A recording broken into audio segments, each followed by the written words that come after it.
అని నేను మీతోటి మనవి చేస్తున్నా. మనకు తక్కువ ఉన్నది ఒకటే ఒకటి, మందిని ముంచిన డబ్బు ఒక్కటే మన దగ్గర లేదు. మన కష్టపడిన రూపాయి 10 రూపాయి మన దగ్గర ఉంది అని నేను మీతోటి మనవి చేస్తున్నా. అదేవిధంగా ఇతర పార్టీలు కూడా తెలుగుదేశం పార్టీని చూసేదా ఇప్పుడైనా జనరల్ సీట్ లో ఇస్తారని నేను మీతో మనవి చేస్తున్నా. పత్రికా ముఖంగా మీడియా ముఖంగా నేను రిక్వెస్ట్ చేస్తున్నాను ఇతర పార్టీలకు. ఇవాళ మహబూబ్ నగర్ జిల్లాలో 4 లక్షల పైన మన బంజారాలు ఉంటే స్వతంత్రం వచ్చినప్పటి నుండి ఒక్క మనిషి అక్కడ ఎమ్మెల్యే కాలేదంటే ఎంత నీచంగా చూస్తున్నారో ఈ పార్టీలు ఒకసారి గమనించాలని నేను మీతో మనవి చేస్తున్నా. అదే విధంగా నేను ఒకటి చెప్తున్నా, చంద్రబాబు గారికి ఇక్కడే కాదు ప్రతి జిల్లాలో మా వాళ్ళు ఎక్కడైతే ఎక్కువ ఉన్నారో, ఎక్కడైతే 25% కంటే ఎక్కువ ఉన్నారో, ఎక్కడైతే రెడ్డిలు రావుల కంటే ఎక్కువ ఉన్నారో అక్కడ కూడా ఇస్తే మేము గెలిపిస్తాము, మేము ఊరు తిరిగి మా వాళ్ళని గెలిపించుకుంటామని నేను మనవి చేస్తున్నా. కాబట్టి ఇప్పటికైనా తెలుసుకొని మన వారికి బద్యానాయక్ గారికి టికెట్ ఇచ్చారంటే 82 తర్వాత మళ్ళీ బద్యానాయక్ గారికి టికెట్ ఇచ్చారంటే నేను ప్రత్యేకంగా టికెట్ ఇచ్చిన పెద్దలకు నేను చేతులెత్తి నమస్కారాలు చేస్తున్నా. అదే విధంగా జనరల్ సీట్లో కూడా పార్లమెంట్ కు ఇవ్వాలని నేను కోరుతున్నా.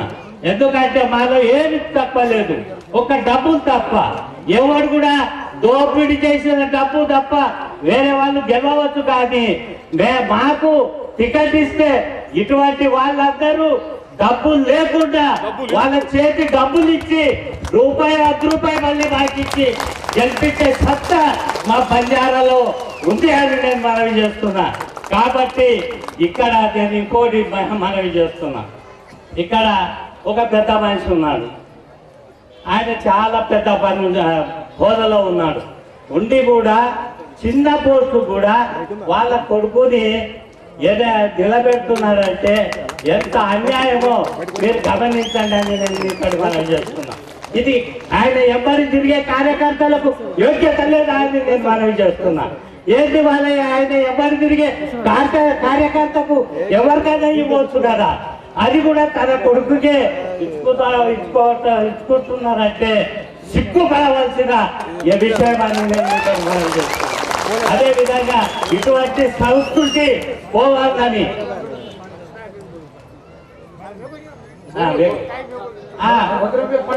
అని ఈ విధంగా మనల్ని చిన్న చూపు చూస్తున్నారు.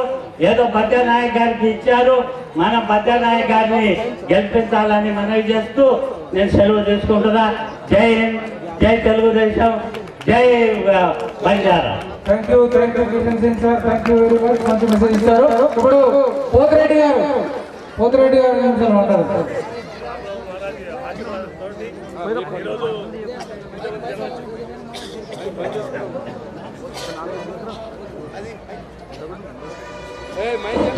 నరోత్తం గారు, జైరాబాద్ అసెంబ్లీ ఇన్ఛార్జ్ నరోత్తం గారు మాట.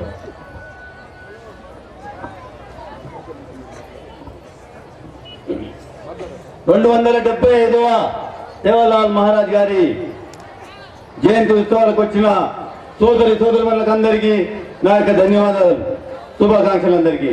ఈరోజు ఇంతకుముందు మాట్లాడినట్టు జనరల్ సీట్లో మనం అర్హులం కామా, ఎస్సీ ఎస్టీలు అర్హులం కామా అన్నదానికి ఏంటంటే ఈరోజు చంద్రబాబు నాయుడు గారు నిదర్శనం చూపెట్టి ఈరోజు బద్యానాయక్ గారికి ఇక్కడ టికెట్ ఇవ్వడం జరిగింది. కాబట్టి మిమ్మల్ని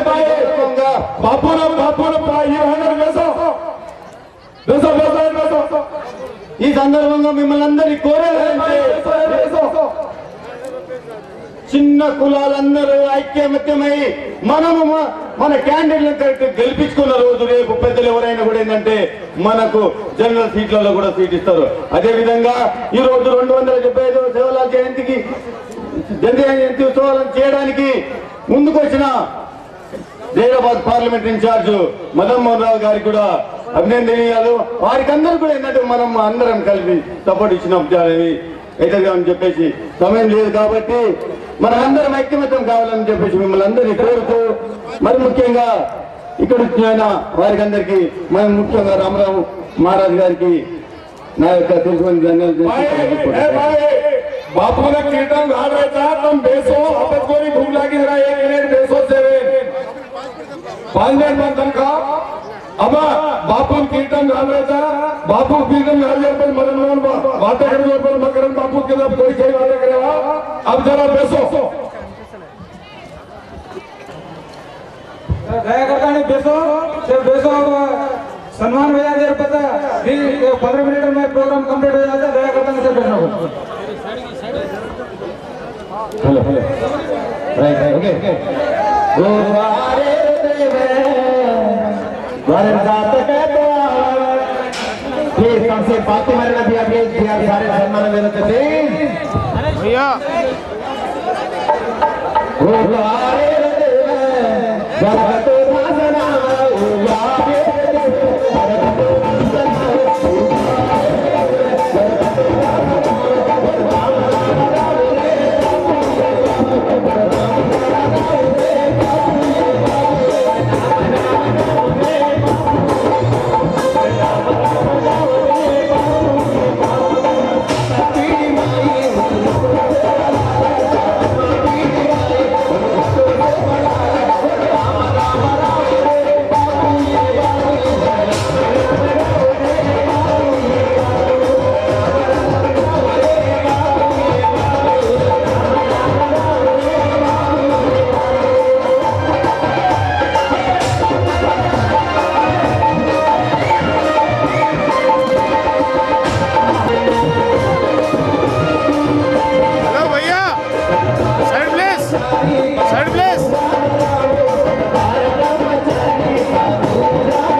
संत श्री सेवालाल महाराज 275వ జయంతి ఉత్సవాల్లో భాగంగా నేడు బాన్సాలలో ఏర్పాటు చేసిన ఈ గౌడ బండార్ మరియు బంజారా బహిరంగ సభకు విచ్చేసిన మహాతపస్వి పద్మశ్రీ డాక్టర్ శ్రీ రామారావు మహారాజ్ గారికి ముందుగా పాదాభివందనం చేస్తున్నాను.